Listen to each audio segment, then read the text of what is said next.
ትክክለኛ ኦሪጂናል ቅባት ካለብህ ነገስታት ይፈልጓቸዋል። ጌታ በመነሻም ያለ መነሻም ይሰራል። ሁለተኛ ነገሥት ምዕራፍ 4 ላይ እግዚአብሔር ቃል አነብላችኋለሁ። ሁላችን ቆማለን። ለጌታ ክብር፣ ለቃሉ ክብር ሁላችሁ ቆማላችሁ። እግዚአብሔር ቃል እንደዚህ ይላል። ከነቢያትም ወገን ሚስቶች አንዲት ሴት ባሌ ባሪያ ሞቷል፣ ባሪያህም እግዚአብሔርን ይፈራ እንደነበረ አንተ ታውቃለህ፣ ባለዕዳ ልጆቼን ባሪያዎች አድርጎ ሊወስዳቸው መጥቷል ብላ ወደ ኤልሳ ጮኸች። ኤልሳዕም አደርግልሽ ዘንድ ምን ትሻለሽ? በቤትሽ ያለው ንገሪኝ አላት። እርሷም ለኔ ለባሪያ ከዘይት ማስሮ በቀር በቤቴ አንዳች የለኝም አለች። እርሱም ሄደሽ ከጎረቤቶችሽ ሁሉ ከሜዳ ባዶ ማድጋዎችን ተዋሽ፣ አታሳንሻቸው አላት። ገብተሽም ካንቺና ከልጆችሽ በኋላ በሩን ዝጊ፣ ወደ እነዚህ ማድጋዎች ሁሉ ዘይቱን ገልብጪ፣ የሞላውንም ፈቀቅ አድርጊ አለ። እንዲሁም ከሱ ሄዳ በሩን ከሷና ከልጆቿ በኋላ ዘጋች። እነርሱም ማድጋዎቹን ወደ እርሷ ያመጡ ነበር፣ እርሷም ተገለብጥ ነበር። ማድጋዎቹ በሞሉ ጊዜ ልጇን ደግሞም ማድጋ አምጣልኝ አለችው። እርሱም ሌላ ማድጋ የለም አላት። ዘይቱም ቆመ። መጥታም ለእግዚአብሔር ሰው ነገረችው። እርሱም ሄደሽ ዘይቱን ሽጪ፣ ለባለዕዳውም ክፈዩ፣ አንቺና ልጆችሽም ከተረፈው ተመገቡ አለ። ተቀመጡ። ጌታ ይባረክ። ኢየሱስ ጌታ ነው። ይህን ክፍል ስንመለከት ነብዩ ኤልሳ እግዚአብሔር ሰው ነብዩ ኤልሳ በነበረበት ዘመን ላይ የተፈጸመ ጉዳይ ነው። ከሱ በፊት ነብዩ ኤልያስ ነበረ። ከነብዩ ኤልያስ በኋላ ነብዩ ኤልሳ በእጥፍ ቅባት፣ በእጥፍ መንፈስ፣ በእጥፍ ጸጋ፣ በእጥፍ ኃይል የተነሳ ሰው ነው እና ነብዩ አፍ ላይ ያለውን እግዚአብሔርን ቃል ታምናለች። ጌታ ይባረክ። በነብዩ አፍ ላይ ያለውን አይዘው ወይ ነብዩ ኤልያስና ነብዩ ኤልሳ በጣም የሚገርሙ እግዚአብሔር ሰዎች ናቸው። ባጭር ቃል ሰማይ ምድር ላይ አብሯቸው ወክ ያደርጋል። በተመሳሳይ ሁለቱ የእግዚአብሔር ሰዎች ምድር ላይ ሲንቀሳቀሱ አብሯቸው የሚንቀሳቀስ ደመና አለ። ነብዩ ኤልሳ ከነብዩ ኤልያስ የወደቀውን ማንትል ከተቀበለ በኋላ የጀመረው ከፒግ ነው፣ ከከላይ እስጩና እኔ በልስኪ ከዚህ በኋላ የምነሳው ከላይ ነው፣ የምነሳው በሚበልጥ ጸጋ ነው። በልስኪ የነብዩ ኤልያስ የመጨረሻውን ለነብዩ ኤልሳ የመጀመሪያ ሆነለት። ነብዩ ኤልሳ ሲነሳ ከአንድ ሰው አልጀመረም፣ የጀመረው ከሀገር ነው። እስጩና ባክ ነካርጎና አመንክም አላመንክም መስበለው ከዚህ በኋላ ምድር ኢትዮጵያ የምትጠብቀው እኔን ነው፣ የምነሳው እኔ ነኝ። በልስላል ነካርጎና ሰምታሉ ወይ? የምነሳው የምትጠብቀው እኔ ነኝ። ነብዩ ኤልሳ ያንን ቅባት ያንን መንፈስ በእጥፍ ከተቀበለ በኋላ ዮርዳኖስን ከፈለና ልክ ሲወጣ የኢያሪኮ ፒፕል ነው፣ የኢያሪኮ ህዝብ ነው ወደ ነብዩ ኤልሳ ሙቪ የመጣው። ታምናላችሁ? ዛሬ ማታ ባይዘው የሚነሳ ሰው ያለው ቅባት ያገኘው ሰው አለ፣ መንፈስ የሚጋባው ሰው አለ፣ መንፈስ ያገኘው ሰው አለ፣ ኃይል ያገኘው ሰው አለ፣ ጸጋ የሚካፈል ሰው አለ።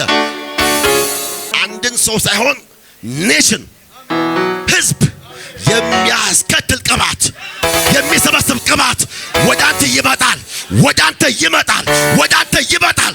ወደ አታካታ ያባስ በቅርብ ጊዜ ያድራሻ ለውጥ ታደርጋለህ።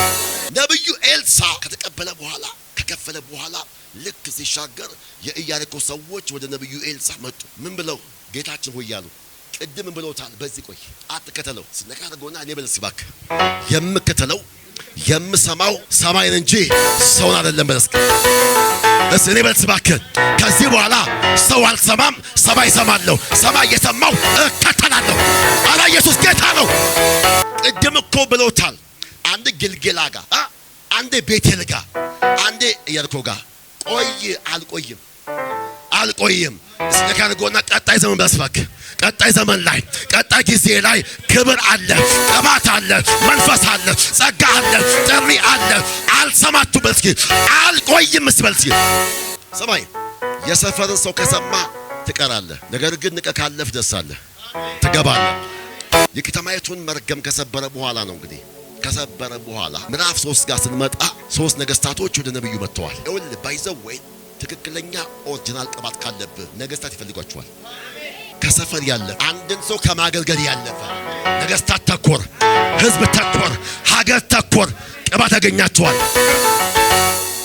ሶስት ነገስታት ላይ ኢዮሳፍጥ ተሰባስበው ወደ ነብዩ ውሃ ፈልገው አጥተዋል። ነገር ግን ውሃው ያለው ነብዩ አፍ ላይ ነው። ከተማን የሚገላገል ከተማን የሚያሳርፍ ከተማን ነፃ የሚያወጣ ቅባት አንድ ቦታ ላይ አለ፣ አፉ ላይ አለ።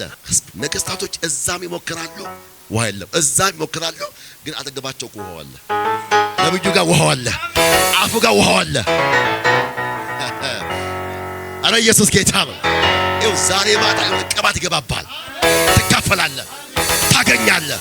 ከዚያ በጣም የሚገርማችሁ ነገር እንደዚህ አላቸው። አሜን። ነፋስም ዝናብም አታዩም፣ ይሄ ባዶ ሸለቆ በውሃ ይሞላል ሲላቸው አይ ቲንክ በልባቸው ጀመሩ መሳቅ። ይሄ ሰውዬ ደገመላቸው። ይሄን በእግዚአብሔር አይን ቀላል ነው። ይሄን በእግዚአብሔር አይን ቀላል ነው። ልክ ከተናገረ በኋላ ከየት መጣ ሳይባል በኤዶምያስ ምድረ በዳ ከባድ መጣ ውሃ። አሜን ነው ወይ? ነካርጎና አሁን በለው እስኪ ያለበትን ጉዳይ አትታገል። ከራስ ሲስተም ውጣ፣ ከራስ ዕውቀት ውጣ። እግዚአብሔር ላንቺ መንገድ አለው ሲበሉ ጌታ መንገድ አለው። ቲጂ ጌታ መንገድ አለው። ሰማይ ላንቺ መንገድ አለው። ጌታን በዝና አይባልም። የአንድ እናት አሉ ቤታችሁ ይጸልዩ፣ እግዚአብሔር ሆይ ወደ ቤቴና እንደው ግራ ከገባ በቀኝ ታጥፍ። ከዚያ በግራ ሸለቆ አለ፣ እሷ እንደወጣ ቀይ ግቢ ነው። ኧረ በእናትሽ እኔ ብሎ እስኪ መንገድን ከጌታ እማራለሁ እንጂ ጌታን ብሎ እስኪ አላስተምረው። ጌታ ምን አለው? መንገድ አለው። ይሄም በእግዚአብሔር ላይ ምንድነው? ቀላል ነው። ልክ ምዕራፍ 4 ጋር ስንመጣ ነብዩ አንድ በጣም የተቸገረች ሴት አለች። እዚህ ጋር ዋና ፖይንት የምቆየው ባለቤቷ የሚገርም ባል ነው። የሚገርም ጽድቅ ያለ እግዚአብሔር ሰው ነው። እግዚአብሔር የሚፈራ ሰው ነው። የሚገርም ኳሊቲ ያለው እና ይሄ ሰውዬ ተቸገረና ተበደረና ያን ዕዳ ሳይከፍል ሰውዬው ሞተ። ከሞተ በኋላ ባለዕዳው ሰውዬ ቢጠብቅ ገንዘብ እጁ አይገባም። ቢጠብቅ አይመልጡለትም። አንድ ቀን ወደ ቤቷ መጣ። ዕዳዬን ካልከፈልሽ ሁለት ልጆችሽን እወስድብሻለሁ። ምን የትግባው ሴት የትግባው ተጨነቀች፣ ግራ ገባት። በአካውንቷ ገንዘብ የለ፣ ባለሀብት ዘመድ የለ፣ ወንድም የለ፣ እህት የለ፣ እናት አባት የለ። ተጨንቃ ባለችበት ሰዓት ላይ አንድ የእግዚአብሔር ሰው ነብዩ ኤልሳ በሷ ሰፈር ማለፍ ጀመረ። እየሄደ ባለበት ሰዓት ላይ አገኘችው። ጮኸች። ዱ ሰምቲንግ የሆነ ነገር ማድረግ አለብህ፣ አለቅም አለች። ጮኸች። እዚህ ጋር ሁለት ነገር አለ። ባለቤቴ እግዚአብሔር እንደሚፈራ አንተ ታውቃለህ ወይ? በስጋ ወይ በመንፈስ ታውቃለህ። ባይዘወይ ነብዩ ኤልሳ ስለ አንድ ሰው ባትነግረውም ያውቃል። እንኳን አጠገብ ያለን አሜሪካ ያለው ሰው ያውቃል። ከፈለገ ሰውየውን ያመጣዋል። አሜን በኢየሱስ ስም። እቺ ሴት አለቀች። የአንዳንድ የሰዎች እምነት ያሳድራል። እስቲ ያቆያቸዋል። የልብ ጉዳይ ነው። የልብ ጉዳይ አይታችሁ ኢየሱስ ራሱ ምድር ላይ ኢየሱስ ራሱ ሲንቀሳቀስ የብብስ በሳይሆን በጥቂት ሰዎች እምነት ይገረም ነበር ኢየሱስ። ዛሬም ብለው እስኪ ጌታን ታሳልፈዋለህ ወይስ ታሳልፈዋለህ ብለው እስኪ። ብዙዎች ያሳልፋል፣ ጥቂቶች ግን ያመኑ ግን ያሳልፉታል። እቺ ሴት አለቀ። እንዳታልፈኝ ዱ ሰምቲንግ የሆነ ነገር ማድረግ አለብህ። አሜን ነው ወይ? ማይ ፕሮፌት የኔ ነብይ አሜን ነው ወይ? አሜን ነው ወይ? ምን ልስጥሽ? ምን ቅባት አለ እሱ ጋር ባይዘው ወይ ነብዩ ኤልሳ ያንተን ጌዝ ለመፍታት 3 ቀን ጾም አይገባም። ሄይ 40 ቀን አይገባም። ቆይ ላስብበት አይልም። እዛው ይፈታልሃል፣ እዛው ይከፍተዋል። ምክንያቱም መንፈስ ወርዶበታል። እጥፍ ቅባት ይሁን ሰማይ ብራዛር። እንደውም ነብዩ ኤልያስ ያልፈታውን የሀገርን ችግር የፈታ ሰውዬ እንዴት ያንጫክተዋል። ምን ልስጥሽ? ምን ትፈልጊያለሽ? በቤትሽ ምን አለ? ሄሎ በቤትህ ምን አለ? በቤትሽ ምን አለ? ባይዘው ጌታ በመነሻም ያለ መነሻም ይሰራል። በምንም ያለ ማንም ይሰራል። ይከፍታል፣ ያበጃጃል፣ ይፈውሳል፣ ይባርካል፣ ይጎበኛል በኢየሱስ ስም። ነካርጎና የኔ ጌታ ብለው እስኪ በምንም ያለ ምንም መስራት ይችላል። የኔ ጌታ ከአንድም ከዜሮም መስራት መጀመር ይችላል። ከዘይት ማሰሮ በስተቀር በቤቴ ምን ነገር የለም። ከዚያ ነገራት ወይ መንገድ ባይዘው ወይ እግዚአብሔር ሰዎች ወደ ብሌሲንጋችሁ እንድትገቡ የሚነግሯችሁ ወይ አለ፣ መንገድ አለ፣ ላይን አለ። ያን ላይን መከተል ያንተ ድርሻ ነው። አሜን ነው ወይ? ያን መከተል ያንተ ድርሻ ነው። አይታችኋል ንዕማን የሚባል ሰውዬ አንድ ገረድ ሴትዮ ነገረችውና ኧረ አንድ የሚፈታ ሰው አለ ምን አላቸው። ሄደ ወደ ነብዩ ወደ ኤልሳ መጣ። ንዕማን አሜን ነው። መጣና እንደዚህ ያለው 7 ጊዜ ብቅ ጥልቅ ውሃ ውስጥ ገብቶ ብቅ ጥልቅ ብቅ እንደዚህ ምንድን ነው? ሲስ ኖርማል ከነብይ አፍ ከወጣ በኋላ ግን ይሰራል። ባይዘው ነቢያቶች የሚሰጧቸው ላይን አለ ወይ መንገድ አለ። ያንን መንገድ መከተል የማድረግ ያንተ ድርሻ ነው። ሰውየው ግራ ገባው። ሄድና ቤት ነው ያለው በዮርዳኖስ አራና ፈርፋ የሚገራርሙ ያሉ ጉዳዩ ምን ላይ ያለው ቃል ላይ ነው፣ ኪዳን ላይ ነው። ሰውየው ሄዶ ልክ እንደ ህፃን እንደ ጩጬ ፍቅ እንጂ 7 ጊዜ 7 ሲሞላ የለም ነብሱ የለም፣ ያ ችግር የለም፣ ተገፎ ሄዷል እንደ ህፃን ይላል። ይህችም ሴት ነብዩ ነገራትን ወይ መንገድ ተከትላ ማድጋ ከየሰፈር አልቀር ስብስብ አልቃ ወደ ቤቷ ገባች።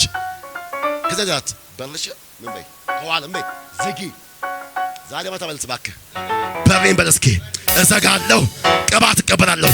በሬን በል እስኪ እዘጋለሁ፣ ቅባት ዘይት በል እስኪ እቀበላለሁ። በርን ሳትዘጋ ቅባት እንዳትጠብቅ፣ በርን ሳትዘጋ ዘይት እንዳትጠብቅ። የተሰፈረፈ ነገር ከቤት እንዲወጣ ትፈልጋለህ? ያ የሚገኘው በርን ስትዘጋ ነው። በርን መዝጋት ላይን ወይ ነው፣ የመባረኪያ መንገድ ነው፣ የመከናወኛ ስኬታማ የመሆኛ መንገድ ነው። አሜን ነው ወይ? ሴትዮዋ ከመጣው ቃል ዝንፍ ሳትል ሰበሰበች፣ ክሎዝ አረገች፣ ገባች፣ ጀመረች መገለባበጥ። ከአንድ ወደ አንዱ ይሞላል። ዘይት ከመጣ እምነት ማለት በቃ ምን ይሉንታ የለ፣ ፍርሃት የለ፣ ሸም የለ። አሁን ብዙ ሰው በሸም ተይዟል። ለመዘመር ሸም ነው። አንተ ቆመ ስታብድ ግማሽ እንዲህ ያያል። ሱፌ፣ ልብሴ፣ ጫማዬ፣ ጸጉሬ ምናምን ሜካፔ ምናምን በቀመር በኳልኩሌሽን በፕሮቶኮል ጌታ አይሰራም። ተዝረክረክ በፊቱ ተዝረክረክ። እዚህ በአምላክ ፊት ስትዝረከረክ እዚያ ያለ ጉዳይ ይሰበሰባል።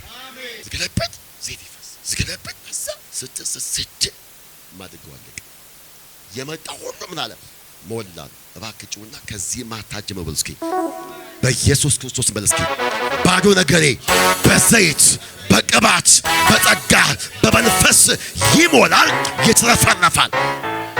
ማለት መጀመሪያ አታሳንሺ። ኦይል የሚበዛል ዘይት የሚበዛላችሁ በጨመርክ መጠን እፉኝት ወጥቶ የሚሞትልህ በጨመርክ መጠን ነው። ለሚጨምር ሰው ነገር አለ። በነገራችን ላይ ጳውሎስ ከብዙዎች ይልቃል።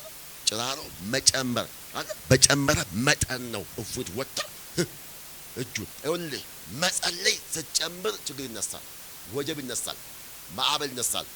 ሁሉ ነገር አልጋ ባልጋ ሆነ ተስማምታል ማለት ስትጨምር ግን ችግር አለ። ሰው እንዲወድ እንዳጠብቅ ላንተና ምንዬ ያለ ሁሉ በማግስቱ ይላል።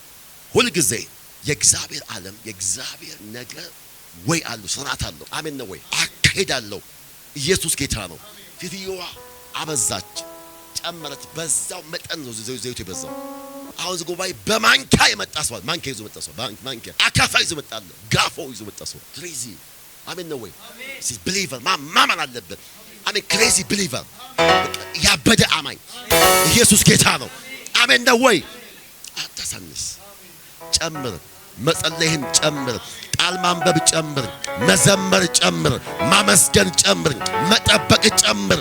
በጨመርክ መጠን የሚጨመር አለ፣ የሚጨመር ቅባት አለ፣ የሚጨመር መንፈስ አለ፣ የሚጨመር ኃይል አለ፣ የሚጨመር ነገር አለ። ልክ ሁሉ ካለቀ በኋላ ልጁ አላከችው። ሂድና አምጣ። ኧረ የለም። አዎ ለዛ በሱ ነገረችው። ከዚያ ነብዩ እንዳላት ይሄን ሁሉ ዘይት ሽጪ፣ እዳሽን ምን በይ ከፋይ። ከዚያስ የተረፈውን አንቺና ልጆችሽ ተመገቡ። ታምናላችሁ? ከፍ ልጆቻችሁ ከዚህ ማታ ጀምሮ ከናንተ ያለፈ ካንቺ ያለፈ የተትረፈረፈ ነገር ወደ እናንተ መጣ፣ ወደ አንቺ መጣ፣ ወደ አንተ መጣ በኢየሱስ ስም። ወይት ሚያንዴ ስፔሻሊ ፋይናንሻሊ ችግር ውስጥ የገባ ሰው አለ ጉባኤ። ፋይናንሻሊ ችግር ያለበት ሰው በገንዘብ የሚቸገር ሰው እንኳን ለሰው እንኳን ለእናት ለአባቴ እንኳን ለቤተሰቦች ለራሴም የለም የሚል ሰው አለ። ዛሬ ማታ ለእናንተ አውጃለሁ፣ ለእናንተ ጸልያለሁ። ያለፈ ነገር የተተፈረፈ ነገር ወደ እናንተ ይመጣል፣ ወደ እናንተ ይመጣል፣ ወደ አንቺ ይመጣል፣ ወደ አንተ ይመጣል፣ ወደ አንቺ ይመጣል፣ ወደ አንቺ ይመጣል፣ ወደ እናንተ ይመጣል በኢየሱስ ስም። ርዕሴ እንደዚህ ብየዋለሁ፣ ከጠበቃችሁት በላይ ያለፈ እንግዳ ነገር፣ እንግዳ ጉብኝት፣ እንግዳ በረከት ወደ ቤታችሁ መጥቷል። ሃሌሉያ።